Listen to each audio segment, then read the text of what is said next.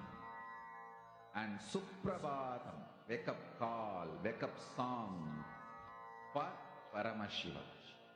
For Paramashiva to manifest.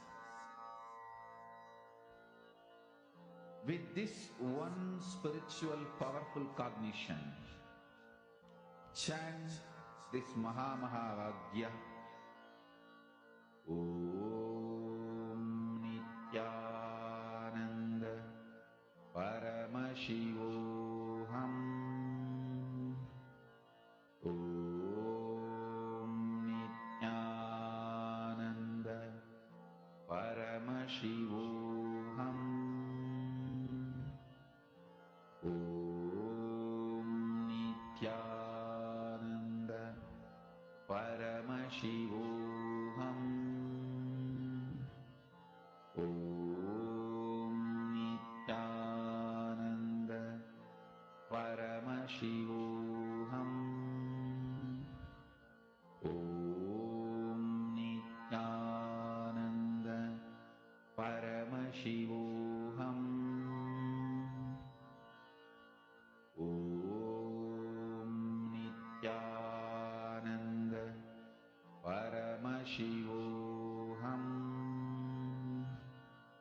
Om Nithyananda Paramashivoham. Om Nithyananda Paramashivoham. Relax. Now, let us enter into the next session where we learn to train our brain to develop the subtle brain grooves. Paramashivoham.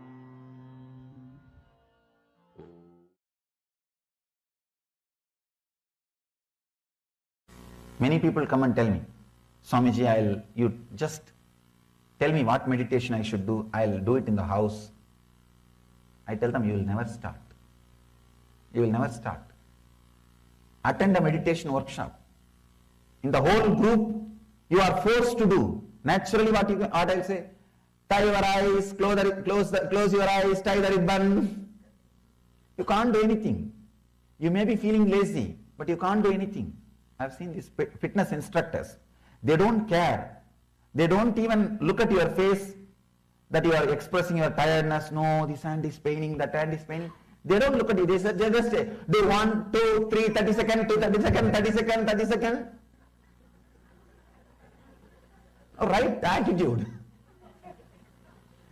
You are here saying, no. They don't bother. They just turn their face that side. Up, down, up, down, up, down. Only in the end they look at you and ask, are you all right? Here you are crying, you are asking this in the end. Same thing I also do. Only in the end I'll ask, did you enjoy? The whole day I know, because I have to create the positive abhyasa. Never miss a chance to live in the Sangha. Understand? Abhyasa means creating positive habits, positive things inside you so that it can go from conscious to unconscious, from unconscious to your body. Making all the good things as part of your life is what I call abhyasaha.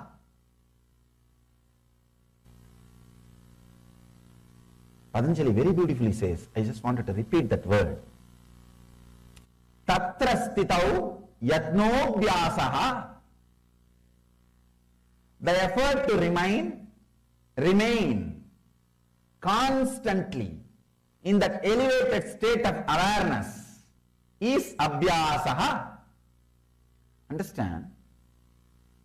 Many times when you listen all these words, you get completely inspired. I have decided from tomorrow, I am not going to miss Nithya. And you buy Nithya CD, DVD, ACD, audio CD, book. Sometimes I have seen husband will buy one set and wife will buy one set. Wife will say, no, if you are reading that book, in that page, I don't want to interfere you. I want my own set. on all kinds of things. And everything is ready except you. Except you. In the initial level, you need to go to a spiritual place. I can say this is a positive pub, where you see the body language of the people who drink divine, who drunk the divine, who are enjoying, who are radiating it, who are dancing with it, who are living it. You need to see their body language. You yourself need to be in that space. You need to be encouraged. You need that positive abhyasa. He says, effort to remain constantly in that elevated state of awareness. The big problem is, your body is unconscious. It has learned many habits earlier for so many years. So when you suddenly experience some higher truths, one glimpse, one strong experience, but your brain grooves are not habituated to hold on to that experience or to hold on to that high state of consciousness. The brain grooves are created only in a usual unconscious way. So what happens? You come down. Even I came down.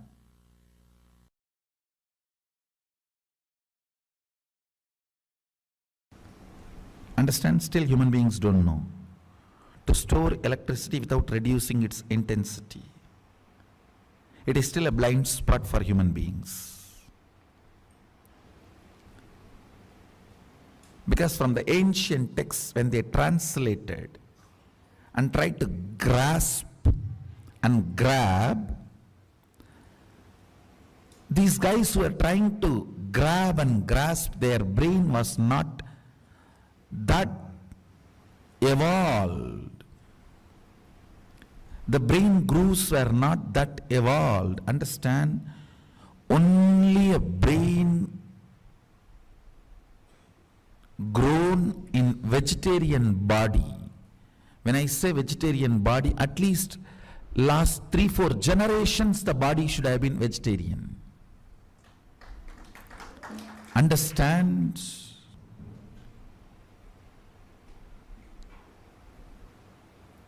I am not trying to create any conflict. As a scientist, I have to tell you the truth. If you are born from a family where hereditary vegetarians, you are the most blessed body. You have the best body for this kind of experiments.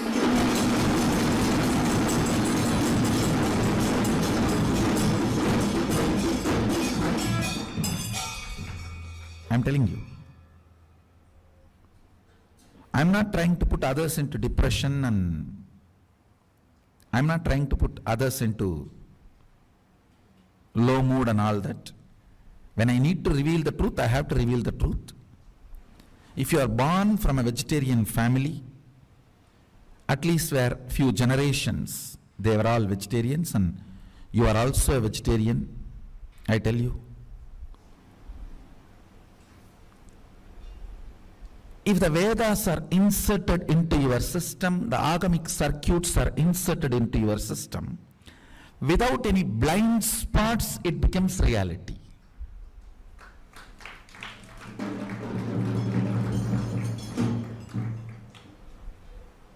I tell you, all the Hindu gods and goddesses, their forms are nothing but the circuits seen by our rishis when they manifest those powers. The light circuit appears in the brain. For example, the knowledge, the light circuit appears in their brain is Mahasaraswati.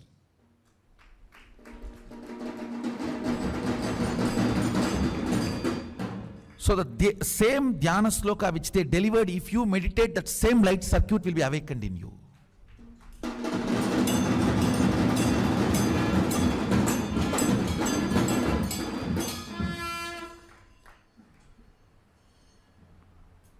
That is why the dhyana should be done with the dhyana sloka, not some shunya. All dhyana should be done with the dhyana sloka.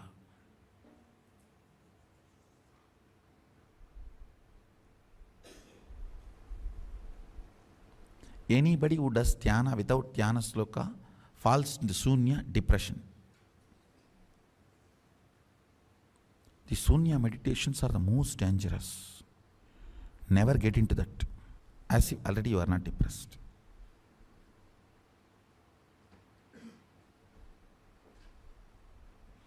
It is like a pig feels too dirty smell and puts the nose into the drainage. Only if you take the face out, head out, the nose can smell the dirty smell. So put the nose into the drainage, no smell is felt, you see. That is what is depressed people putting themselves into shunya meditation. Understand? What I will call an organic brain, you know. When you read a dhyana sloka and understand, just if that form you are able to carve it in your brain without missing a leg or a hand. Yo, we ready? National treasure, stepping in the game, change it up, no pressure. Pride of the new Santara. I'm a worldwide, homie, I'm not a boxer. Just that icon behavior, give the haters life, cause savior. Lens guard and here's the guns and clear, cause keep them busy. I'm pumped, sugar sweet on day. I'm a crowd favorite classic Ashante. They say they made it on day. Only icons get wishes from Beyonce. Rap 6'5", where I go. It's a fashion week as I hear it from bro. I'm the culture, the zeitgeist, bro. Brown boy pride, okay, let's go. Raja Maharaja tu pentinggi Raja Wali. Raja Sembara tu sembara tu Maharani. Siapa berani kata raja ini sudah mati? Siapa berhilang ke budak itu berani sekali. Haters, here's phobic. Call me pose, I'm Hughesy-genic. 15 years that Hughesy bionic. And honestly, iconic. Bro, cool bro.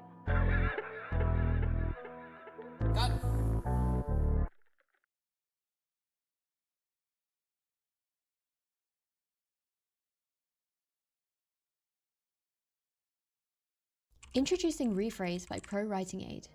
What if there was a tool that helped you express your ideas with greater impact? Well, there is. Rephrase helps you find the right words fast. Simply highlight your sentence, click, and rephrase. With multiple options to choose from, it's a game changer for anyone who writes. Use it for emails, essays, or your next best-selling novel. Find the right words fast with Rephrase by Pro Writing Aid. Try it for free today.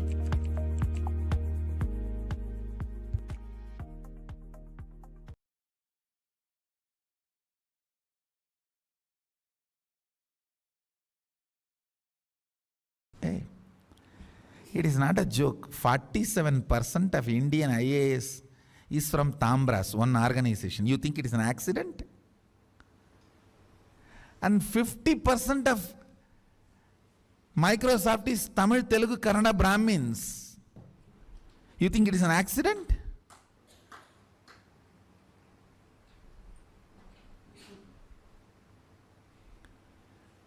In my days, what was my entertainment? The elders will read Mahabharata and tell the stories.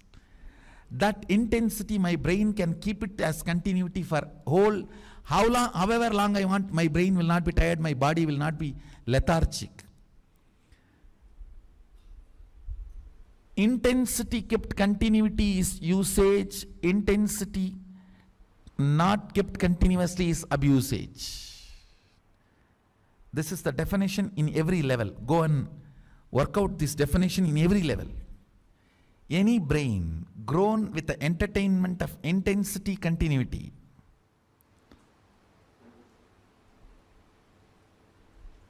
thanks to late invention of television.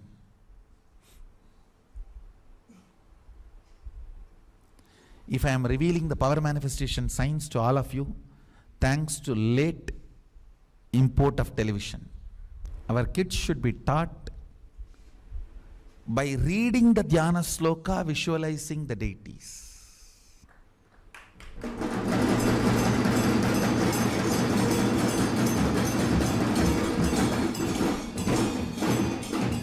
and drawing them or carving them or making them with your own hands.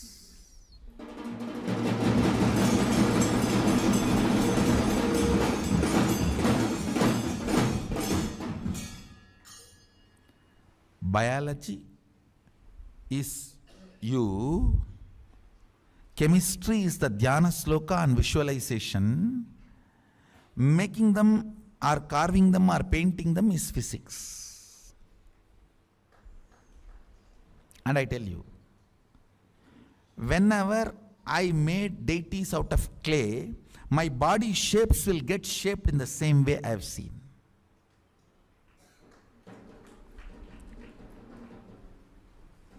I have seen that happening in my life.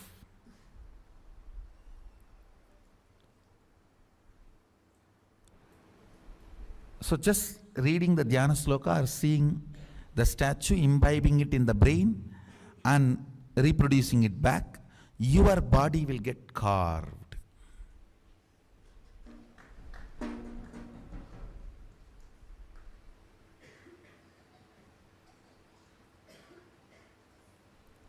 These are all the ways.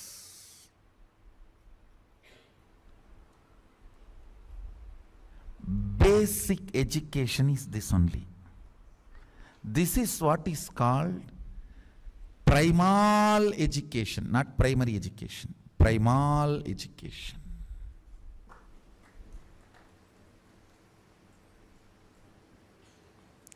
Where a child, by the simple instruction of words, is capable of visualizing and holding and reproducing that in the form of painting or art or a carving or anything. This is fundamentally the primary organic brain growing exercise and education.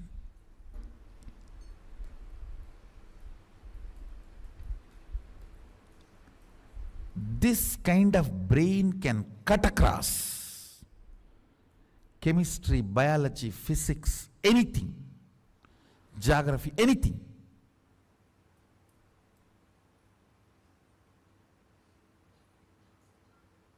See, fundamental of the Vedic education is D. D means capacity to cut across and understand anything in the universe. That is what is given to you as an initiation as Gayatri. Bhurbhuvasvaha tat saviturvarenyam pargo devasya dhimahi diyo yo na prachodayat. Let me meditate on that which awakens my the ability to cut across everything and see.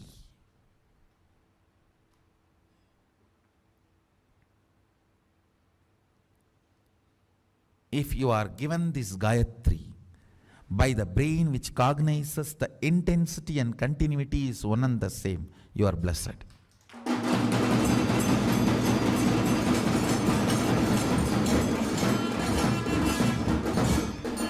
Because this seed will work in you with this Saktipada. Intensity and continuity is one and the same.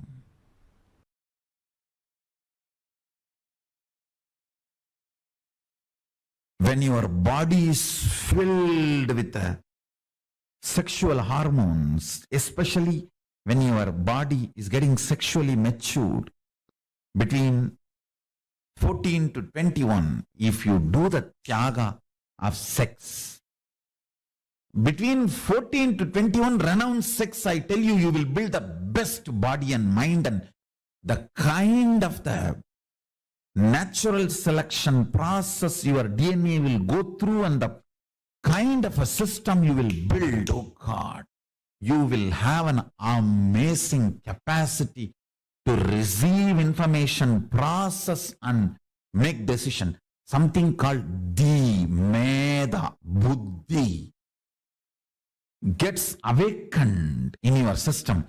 Brain develops some most subtle grooves which receives information from multiple directions, processes them and reveals the reality and gives you the decisions, I tell you. anyone renounces sex and sexual fantasies between 14 to 21. I'm not saying renounce for your whole life, no. I'm only saying at least 14 to 21, renounce. Your DNA will go through its natural selection process with a quantum jump. It knows what kind of a jump it need to take, especially the cognition with which you sacrifice sex. That powerful cognition will attract multiple powerful cognitions from cosmos and insert all of that powerful conscious decision making in your cognition, in your conscious decision making system.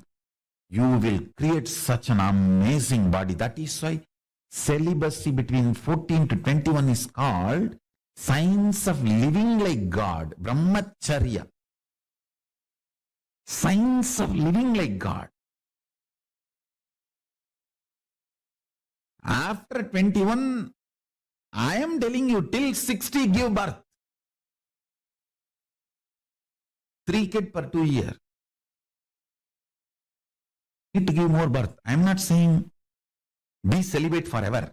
But this 14 to 21, when that whole gushing happens, you see, your internal organ, intra-organ, everything develops the way it is going to respond. That it's almost like your inner software gets written. That 7 years. During the time, Tyaga of sex does something extraordinary to your body, internal organ, intra-organ, and superconsciousness. In every level, the Tyaga,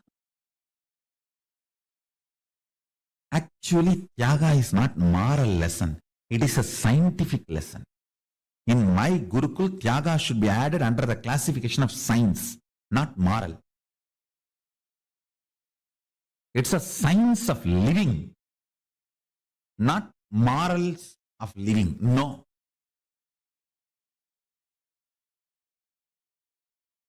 The best body, best mind,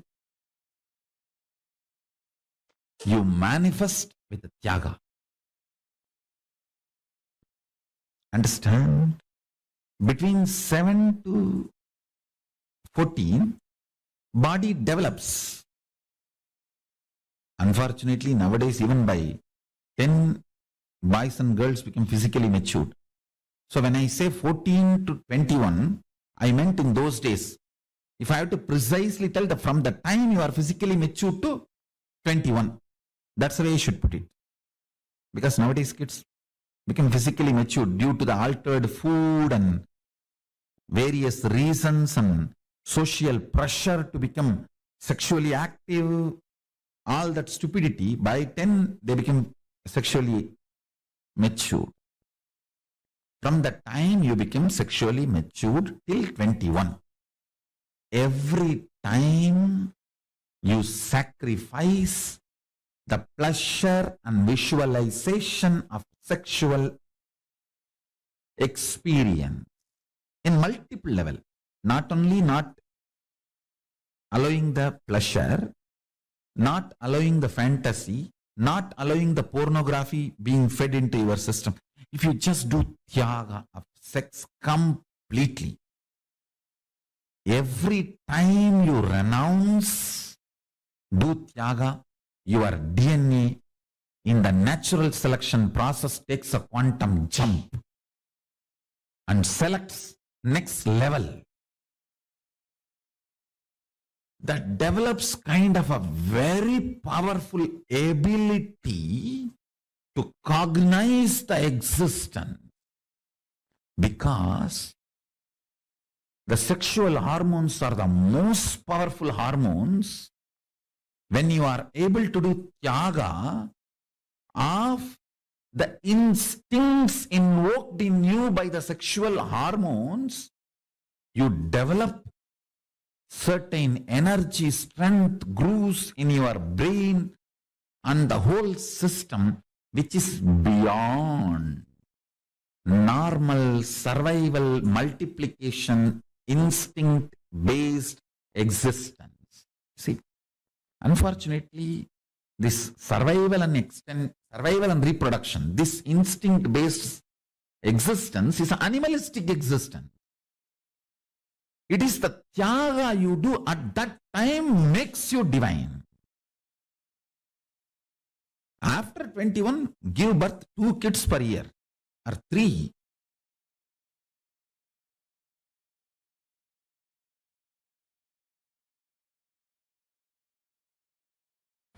It is necessary you to evolve a brain, completion, patience,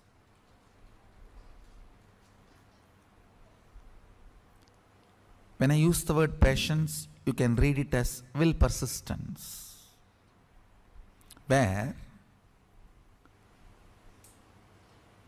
the pure consciousness can reflect, the mirroring of the neuron can happen. It is necessary. One of the most powerful methodology to develop the subtle grooves in the brain and clean up all the toxic and parasite effects on your brain, try to do some visualization related activity like doing alankara to deities, carving deities, doing deities in clay or painting deities. Do something where you need to hold certain visualization in your head and your hand needs to express it. Hand or leg, anything is okay, because even in 64 arts, the painting through the leg is one of the art. Just by dancing, making the paintings, rangoli through the leg, anything. See, visualization should be held in your brain and your actions should express that. If you talk to my mother, she will tell that at least 300 to 400 clay deities I have made with my own hand. My mother used to scream. Now she is very happy I have done all that. In those days, she and my grandmother both will scream because I will not eat. Once I sit to do that, sometimes for 1 week I will not eat. She will be sitting with food, begging, come and eat, come and eat, come and eat. I'll be just lost. And those days, you get only 2 big publications, Ramakrishna Mission and Ramakrishna Tapovanam. Ramakrishna Math has published Chandi, Devi Mahatmyam, the book name is. There all the Dhyana slokams of Devi will be there. I was actually a fanatic Shakta. You guys cannot believe. All the Devi I have, I carved it.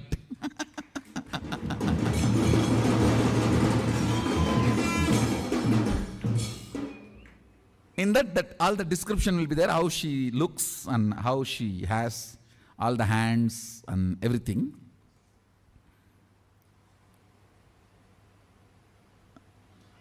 I'll get Ramakrishna Mission books. In that only the Dhyana Sloka and the Tamil meaning will be there. And after making, I'll get Gita Press books. Gita Press Chandi will have the diagram also. I will not see the diagram before making. I'll read and make the deity, and then with the Gita Press book, I'll verify whether what I made is right or wrong.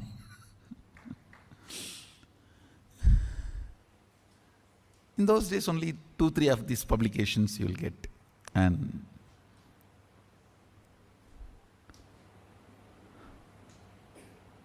All this really helps a lot to understand and grasp the higher truths.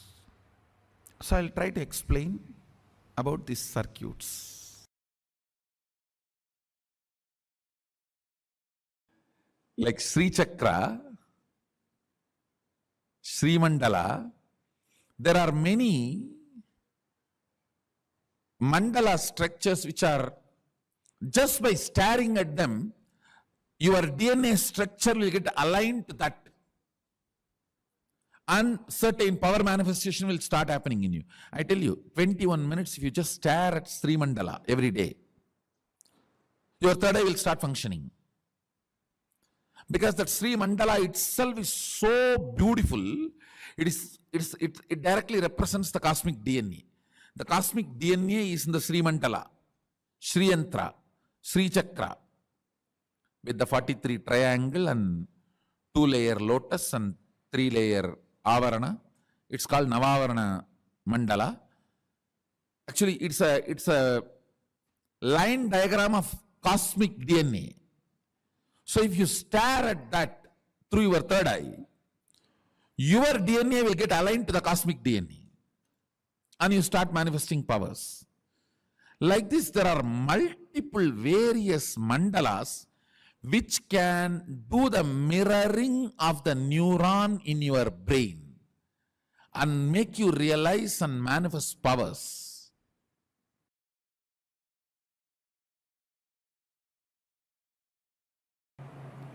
I should tell you, biggest enemy in your life is taste for anti-life.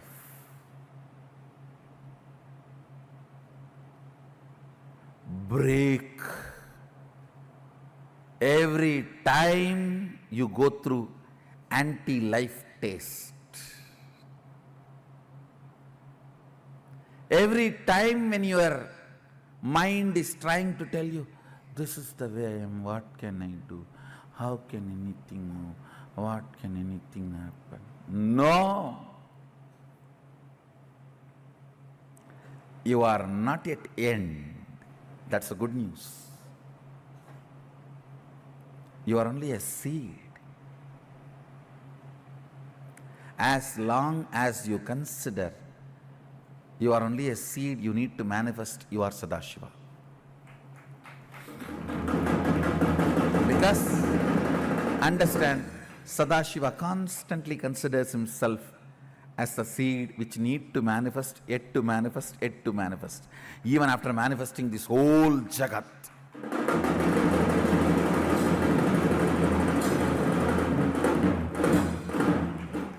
Even after manifesting this whole Jagat, making all the human beings walk straight, developing the most subtlest brain grooves, still he comes down to make you manifest all the powers, to push you to the next level.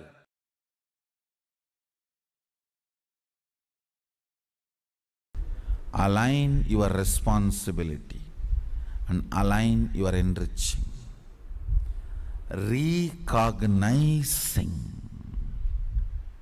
makes you manifest the state of Sadashiva. Understand? State does not need to be achieved. You have it. If Sadashiva is 100 unit integrity, you have 100 unit integrity. He is integrated to Turyadita, you are integrated to Sushupti. That's all. But the integrity unit is same.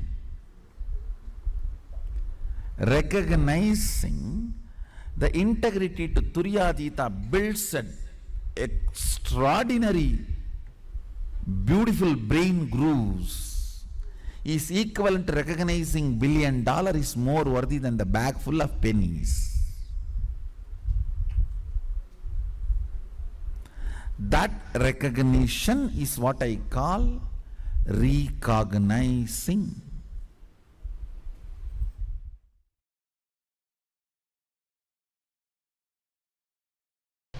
Listen, I'll repeat once more. Alchemy is nothing but using the 11 dimensions of the universe, tuning the 25 states of consciousness and achieving, radiating the 5 aspects of Sadashiva.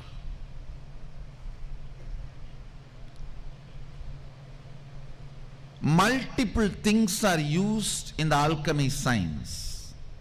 It starts from preparing the ground on which the meditation, alchemy process is going to happen. From there it starts. A solidified mercury.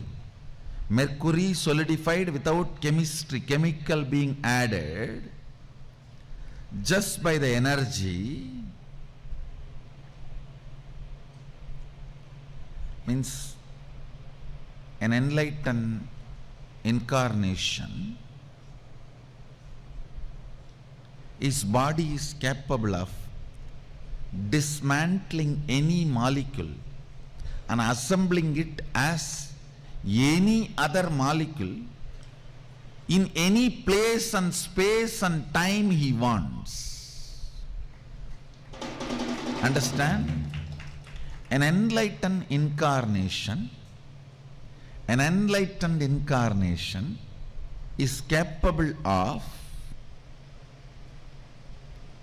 dismantling any molecule, assembling it back as any other molecule or same in any place, time as he wants.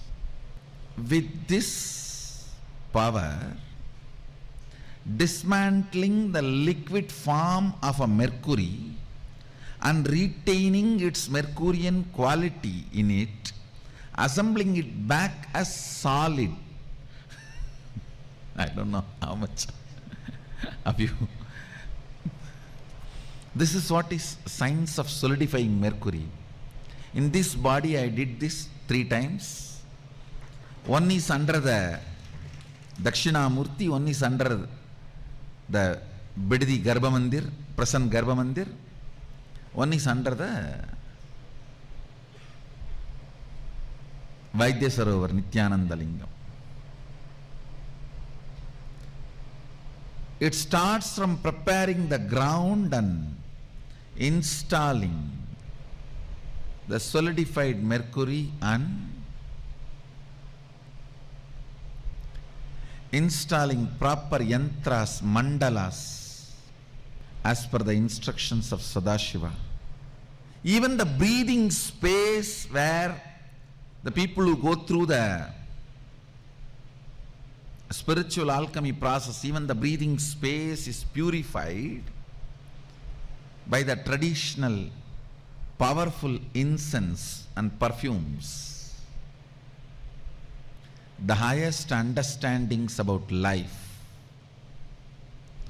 highest understandings about the universe, highest understandings about the Sadashiva, all that becomes a permanent experience. It is like a making the most powerful subtle grooves in the system.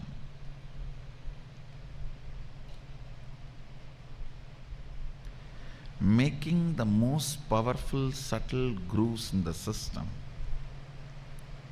which can retain the subtlest but most powerful experiences of Sadashiva and goes on radiating it.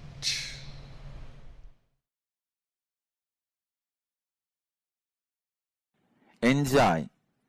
If not, don't worry.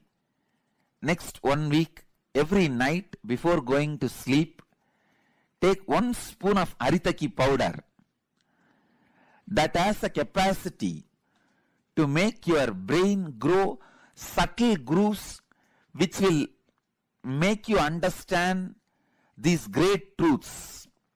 It is called ojas. See, the subtle grooves in the brain is called ojas, which needs high level of oxygen in your body